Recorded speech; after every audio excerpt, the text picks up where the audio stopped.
Welcome to episode 5. I'm your host, Megan Walred, and today we're going to dive into talking about thunder thighs and the inner critic. So, there's a lot of conversations out there about body positivity and self-love. And so, I'm really excited to have you listening to this episode today because we're going to explore this relationship that we have with our body and with our inner critic in a way that might just resonate for you today in a way that shifts something, that allows you to see yourself, see that inner voice, see your body with a different lens and see some different ideas and possibilities for how you can be in relationship to yourself today in a little bit of a different way, because that can impact tomorrow and the day after. So this episode isn't about inviting you into some really challenging ideal concept of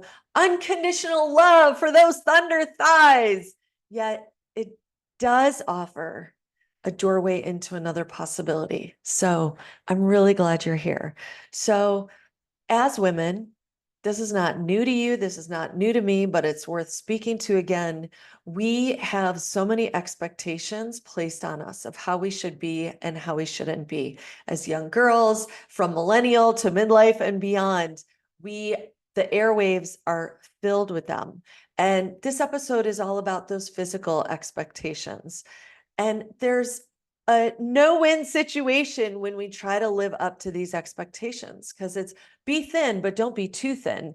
Be curvy, but don't be too curvy. Show some skin, but don't show too much skin.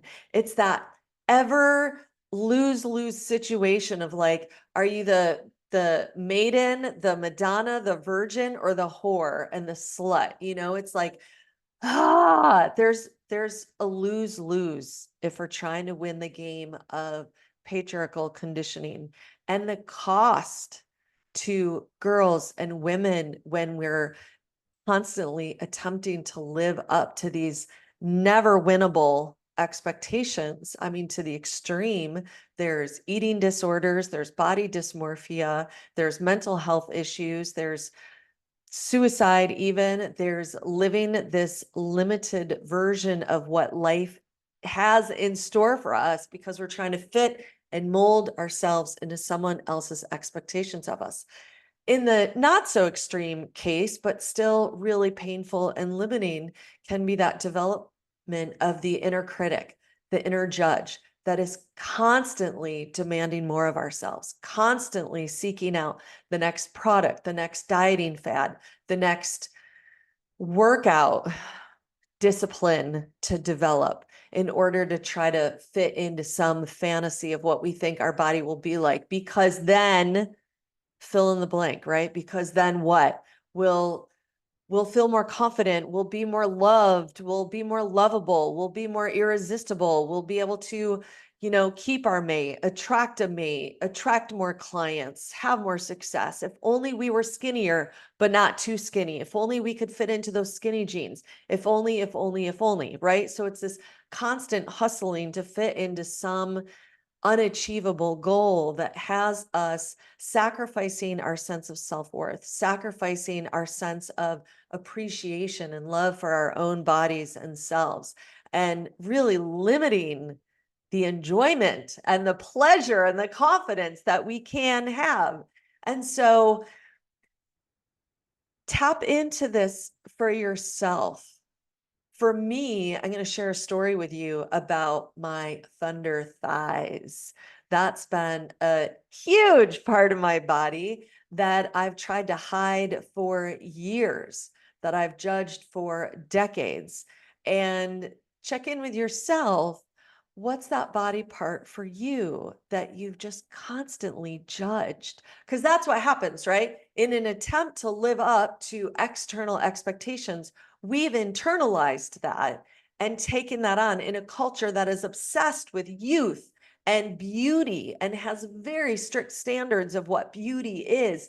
We've internalized that, created our own inner critic around that, and our own inner judge that then sits on our shoulders, sits in our head, sits in our mind, constantly narrating the story of our life with, Oh, girlfriend, you look so tired. Oh, you do not look good in that at all. Take that off. Like there's this constant negative narrator that is streaming a storyline for us about our body. This episode is specifically about the body. So, for yourself, with a lot of curiosity and compassion, tune in for yourself. What is that body part or body parts for you? I know a girlfriend who, for her, it was her nose. I have another girlfriend who talks about her menopausal middle and the belly that she's developed over the last several years. It might be the loose skin on your upper arms. And that's definitely something I'm learning how to love these days. And also the thunder thighs, so it might be your nose, your eyes, your mouth, your neck, your arms, your breasts. They're too big or they're not too big, or they hang sideways, or one is bigger than the other. It might be the belly, it might be the butt, it might be the thighs, it might be the calves. It could be all of it. It could be several different specific parts. So tune into, for the case of this interactive episode experience, tune into what is that body part. Just pick one and let yourself just notice for a moment, again, with curiosity and compassion, less judgment, more compassion. How have you tried to hide or conceal or change that body part to fit into society standards of what it should be like? And as you're tuning into that, consider this too. We've been taught from family, society, community, church, our religion, our spiritual communities, our friends, our teachers, our peers, the magazines, the media, social media, right? Like what's pretty, what's beautiful, what is being a woman, all of that. And we've been taught that we should be apologetic for ourselves and then our body parts. So, of course, we would want to hide them, hide those big thighs, for example, so that the thinking goes, if I just hide them, no one can judge them because then they won't see them. They won't see that ugly part of me, and I'll be more lovable.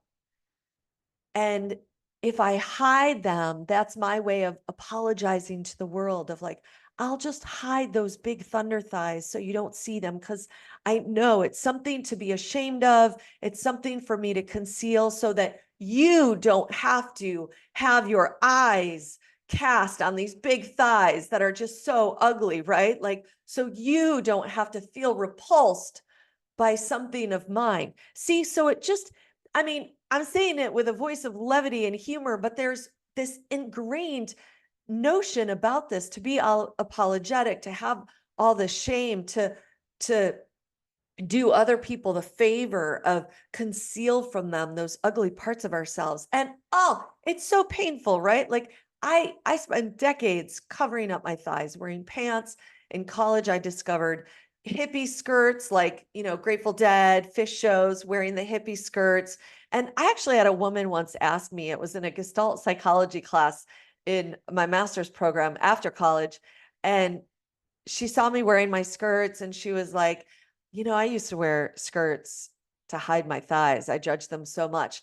I was in so much shame. I denied that. Oh, I love wearing skirts. I'm not doing it for that reason. And I was like in a psychology program. We were working with all the inner stuff, and yet I was still in denial about it. So for my thighs, I covered them up for decades. I never wore shorts. I often wore skirts, long skirts or sundresses that went down to the knees so that no one would see my thighs. I never wore shorts. And so something changed for me though a few summers ago. So just, I want to honor you. If you've been tuning into that body part, the way that you've tried to conceal it, felt shame about it, I'm just going to invite you as you listen to this story to just see if you can just stay close to yourself through this conversation. Notice if there's judgment, notice if there's shame, and just see if you can let go of the judgment of yourself for having those judgments and that shame just a little bit more right now. Just soften and See what else might be available to you through this conversation about how you relate to your body, that body part, and hiding and all the things. So, a few summers ago, I was invited to go on a river rafting trip. It was an all women's run and, all women trip. And I was really excited. I was super thrilled to be on the river in this way, immersed in nature for several days. And when I got the packing sheet, the packing list of what to bring, I was like so excited because I love geeking out. Like I love, if you know anything about me, you might know I love spending time in nature. And I just love, I'm not like a total gear geek, but I definitely love, like when I go camping, I love my tent, I love my sleeping bag, I love my stove, my portable stove. When I go hiking in the cooler temperatures, I love having my fleeces, my jackets, my hiking waterproof shoes that are just like have the gear, right? So I was so excited to like look at the packing list, see what I had, go shopping for the things that I didn't have. So I'd be like totally equipped for an amazing river rafting experience. I was, carabiners, got it, water bottles, got it, rain gear, don't got it, but I'll go to REI and got it.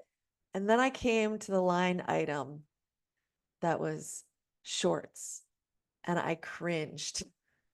I was like, I haven't worn shorts in a really long time. I don't want to wear shorts on this river rafting trip. Like, I'm going to be sitting in the raft. The shorts will ride up even more. My big old thighs will be there exposed for everyone to see. So at first I was just like, could I get away with not wearing shorts and just wear like my usual capri? And then I started reminding myself that I'm committed to being brave.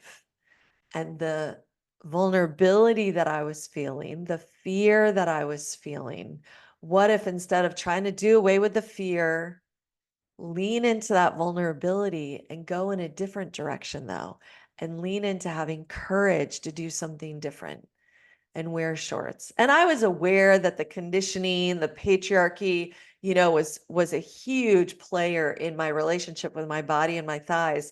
And I also knew, given that this was a women's river rafting trip and it was about stepping into even more of my leadership, I knew this was a growing edge for me. And it may seem ridiculous. How would wearing shorts teach me something about leadership? Well, I'll get to that with you. So, first, what it involved was going to REI and looking at different shorts and then trying them on in the dressing room. So, first, I sought out a few pair of shorts. The fabric was soft, the waistband was elastic. These were not like your tight fitted shorts with a button and a zipper and stiff material. No freaking way. I want things on my body that feel soft, that have my body purr. So knowing that I was going to have judgments about revealing my thighs anyway, I knew I had to work with myself here, find fabric that was really comfortable. So I did. I'm in the dressing room. I'm looking at myself in these pair of shorts and I'm just like, holy shit, I haven't really spent much time looking at my thighs in this way. And at first there was like total judgment. Oh my God, my thighs are so fat. And from the back, you can see the cellulite. I didn't want to wear these shorts. And then I just took a few breaths and just closed my eyes. What did it feel like when I moved around in the dressing room with these shorts on? They were really comfortable when I sat, when I stood up, when I did some squats, when I did some lunges. They're really comfortable. There wasn't all this extra fabric around to get in the way. I pictured myself moving in and out of the boat to the shore, carrying things from the boat up to shore to set up camp, hiking up to a mountain and down, hiking along the paths that we would be on. And I could feel how comfortable this would be, how convenient it would be. I tuned into what it would be like on the river, getting splashed by the rapids and the waves. And what if it rained and getting my shorts all wet? And how convenient it would be if they dried in the sun and I didn't have to like wear these soaky, wet things for a while. So I opened up my eyes again and I gazed at myself in the mirror. And I also reminded myself I was going to be on an all women's river trip. these women, if they had any judgments, they were going to be more interested in judging themselves, just like I was, not judging me. And so I asked myself, could I take this on as my river trip challenge to just find a next level comfort being in my own skin and be willing to wear the dang shorts? You better believe I said yes. And I bought the shorts and I went on the river trip. And on that first day of the river trip, wearing my shorts, I was so in awe of the beauty. The first full day that we were out on the river, I was so in awe of the river and watching the river stones as we passed in the shallow areas and how gorgeous they were. And some of them were like green covered, and some of them, all the different colors and all the different shapes. And in the deeper water, watching just the way the water was different based on the current and the ripple of the water and the sparkle of the sunlight on the surface of the river and the trees and the valley in which we were traveling through, the trees and the hawks and the sun, and how I felt in my body being out there in the river. And nature has always been for me this mirror of my true self, my true nature, who is so beyond what fits into this skin temple. And I began to feel that connection that I often feel in nature to that bigger source of life, the universe, spirit, the mystery, the current of the river moving through me. And that had me feeling, oh, so alive and so in love with this life and this body. And I definitely had moments of like, oh, my shorts are riding up, my thighs are showing. But you know what? It stopped really mattering. And in fact, that night when we got to camp, I was the first one to strip off my shorts and tank top and sports bra and underwear and get into the river and go skinny dipping. And oh my God, the feeling of that cool river on my skin after being sweaty in the hot sun all day was orgasmic. And I'd swim down the river, and then I'd get out on the sand and I'd run up river, and then I'd swim down river again, and repeated that several times. And then there were a couple of women who came and joined me, and we were skinny dipping and hanging out, talking together. And like, here I was all naked. And you know what I was most present to? How alive I felt. I wasn't concerned about the size of my hips or my thighs or my belly or anything. I was turned on. I was tapped into the pleasure of being in a body, the hedonist that I am, right? The wild child that I am. All my senses were just awake and receiving so much. The next day, when we pulled our rafts over to beach for a little while and have lunch, I was skinny dipping again. I was sitting on the shore naked. I was laying on this hot rock, letting my body dry off in the sun.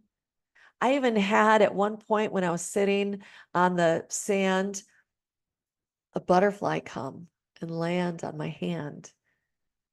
And one of my mentors who was on that trip with us, Connor, had talked with us about nature recognizes nature. And when that butterfly came and landed on my hand and stayed there for a while, and I was just breathing and being with it, I wasn't trying to take a picture of it.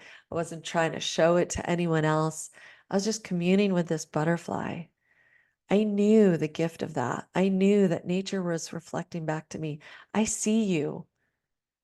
My nervous system was calm. I'd been doing that work of untaming that Glennon Doyle talks about. This is a gift from a client of mine that says, you are not crazy. You are a goddamn cheetah, as a reminder of we are wild. This is from her book, Untamed. And that butterfly on my hand was that reminder of I am untaming. I am not filled with all this judgment and inner negative narrator that's creating all this static that could be pushing my true nature away from me, repressing it, and blocking true nature and nature from really being able to enjoy me. Instead, I was being in my true nature. I was calm. I was quiet. I was being an invitation to this butterfly. And I, as the days went on, my appreciation for my thighs and their strength and the way they could help me, carry loads from the raft to our camping spot and hike. And they dried so quickly in the sun when they were wet. And they were so convenient. And my thighs were so strong. And my appreciation grew as my judgment melted. And as the days went on after the river trip, as I was home again, and I was wearing my shorts with pride and delight in my day-to-day world, I began to just so appreciate them for all they represented. I had reclaimed my thighs. No longer was I fixated on judging my judgments of them. Yet here was a big aha that I had after the river trip. I was in some pose, yoga pose. It was downward dog. I had my shorts on and I could see my thighs, like all that skin, and like it was hanging down. And I watched my mind judge myself, judge those thighs with the story of, oh, they're so ugly. They shouldn't look like that. They're like so drapey and so much. Like, what if someone else saw them? And beneath that is that fear of, I can't be lovable. No partner could ever love these thighs of mine. They're just too big. I would never let them see me do this pose. And maybe I'll stop wearing shorts when I do yoga again. I'll never do that again. And I watched that story and I realized in that moment, that story is so familiar. In fact, in the brain, there's a superhighway pathway that my inner critic has created with that story, that it's so familiar with that story. And this new story, this new experience with my thighs and shorts of like, you're awesome. You're so strong. I really like these shorts. That story, that's like a dirt road right now. That's kind of like a trail in the woods that just a few people have been on to circumvent, the bridge that's out. They want to continue on the trail, but the bridge or the superhighway has been super developed, and that's like the most efficient way for my brain to work. That new story, that new path is like this dirt road. I've only taken it, not even a dirt road, like a dirt path. There's still a lot of foliage that is growing over it and a lot of rocks in the way. So it's like not efficient for the brain to use that pathway, which is why it's so important for me to be practicing that new story, to be practicing that self-talk, and to recognize that every time I say to myself, every time I practice that self-talk, not practice, but it is a practice of how we change how we talk about ourselves. Every time I appreciate my thighs, every time I pull on a pair of shorts with joy and gratitude, every time I'm out on the mountain or in the forest or hiking along, the paths, enjoying my body, I am turning that little dirt path in my literal brain.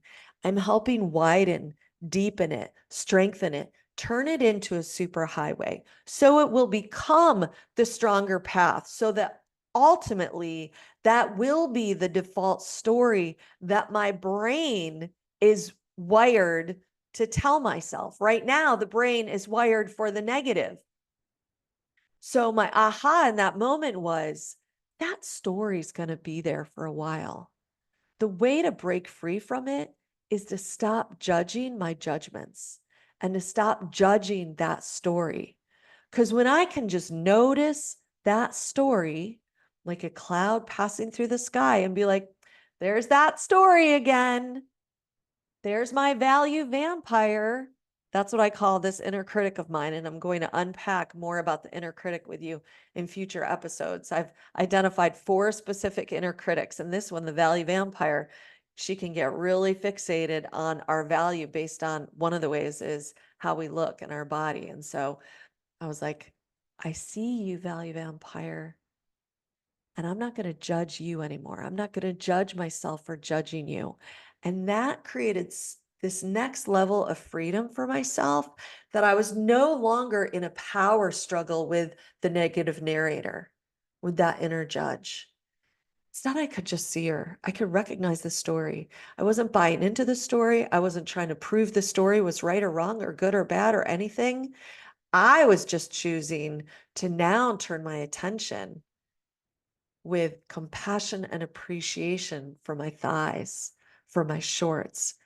Legs, show me, what else are you capable of? Wow, that 9.5 mile hike that I did the other day to get down to the blue pool, that was amazing. The way that you were able to plunge into that water and swim when it was 37 degrees and keep going and not like quit on me. When my heart was racing and my mind was saying, this is danger, get me out of here. You kept swimming. That was amazing. Thank you. Thank you for getting me to the shore safely. Thank you. That's the kind of self-talk that you get to develop, that I've been developing, that you get to develop, that's going to start off feeling really weird and uncomfortable. And it may feel like, sometimes, and this is different than affirmations. Like, this is really the self-talk that you ultimately are creating a new pathway in your brain and are wiring in a new message of appreciation that ultimately turns into love. And this isn't just like the fluffy love yourself unconditionally, because when we aim to love ourselves unconditionally, the only choice we have really is to like judge the judgment, because that shouldn't be there. If we were loving ourselves unconditionally, that judgment shouldn't be there, right?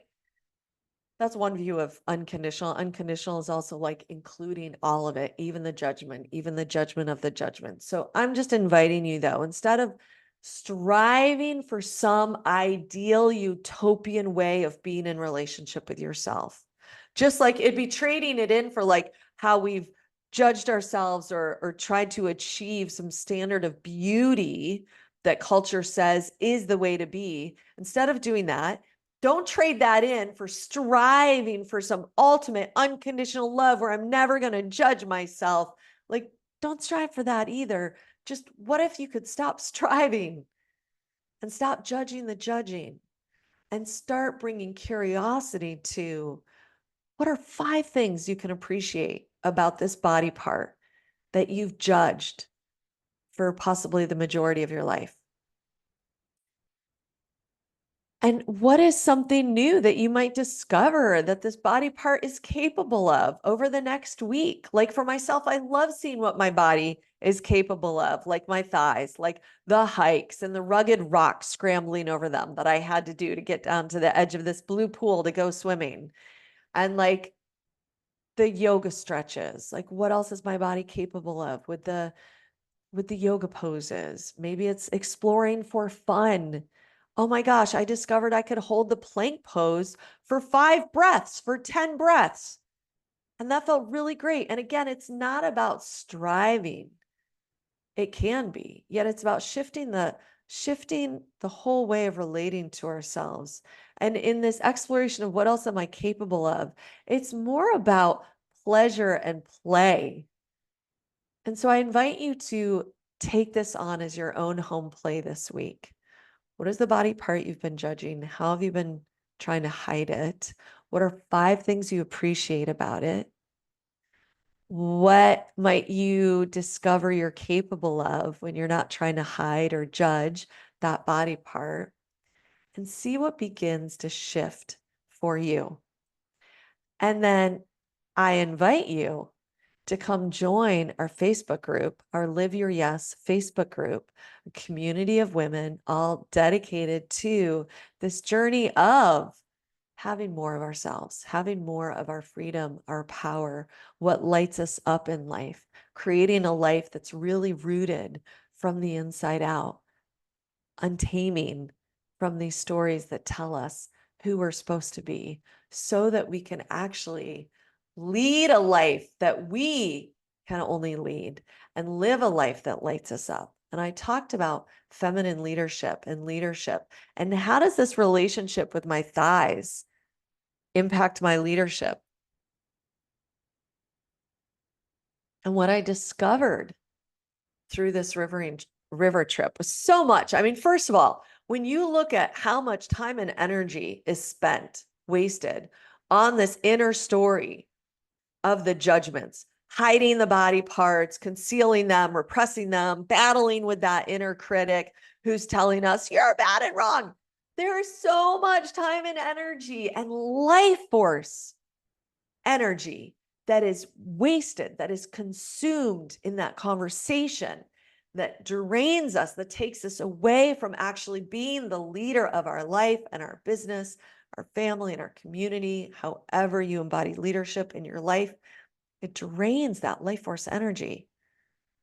So when we can stop judging the inner critic, stop judging our body, and start to cultivate this new self-talk, this new way of relating, oh my gosh, we access so much more time, energy, and life force, aliveness that is available to us to be channeled into the priorities for what really matters.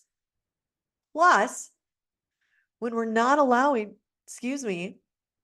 that inner critic to dominate, and we really begin to cultivate, again, a new relationship with her that's not about power over, but rather power with. And I'm going to unpack this more in future episodes. We begin to cultivate that mastery of self and that leadership of, instead of the inner critic and all that conditioning and the patriarchy controlling our lives and dictating and governing our lives. Instead, we are leaning into that authority, that inner authority, where we are the leader of our lives. And from that place and space, you can probably even perceive it in the way my voice has shifted. The energy has shifted. There's a different way of showing up to life, to our path, to our purpose in relationship with our body. And that's the leadership that turns me on. That's the life leadership that I support women in cultivating for themselves, to untame from this conditioning, to write new stories for themselves where they're including themselves in the story of their lives and beginning to really see what's possible for them in their lives, when instead of judging themselves and buying the story of that negative narrator, they're leaning into their inner authority, their power, their wisdom, their intuition, their self-love, and leading from there. That is the feminine way. That is feminine leadership. And I'm not saying masculine leadership is bad or wrong. It's just in a culture that's been so obsessed with diminishing the feminine. And this is one of the huge ways it shows up with our physicality. Our commitment to reclaiming the love and appreciation and the power and the wisdom of our body and embodying this temple that we're in and all of our wisdom and strength and grace and softness and capacity to surrender and receive and stand up and advocate, all of that. That is the leadership. And that is the leadership that I'm committed to in my own life, that you might be hungry for in your own life, that our world, and especially our country, is hungry for and in need of. You walking this path of choosing less judgment, more compassion, more self-love. That's revolutionary. So come join our Facebook group if you're not already a member. Let us know. Let me know what shifted for you now after listening to this episode. What was the body part you judged? How did you hide it? And what's your new appreciation? You could even share with us your 5 appreciations of that body part. and let's create together a new and a different kind of conversation with each other where we inspire each other to be courageous and show our upper arms, baggy, muscularly, whatever they are, show our thighs, wear those shorts, like be enthralled with our nose, our body, just in awe of the gift that we are in our body. And I look forward to reading your shares and connecting more with you.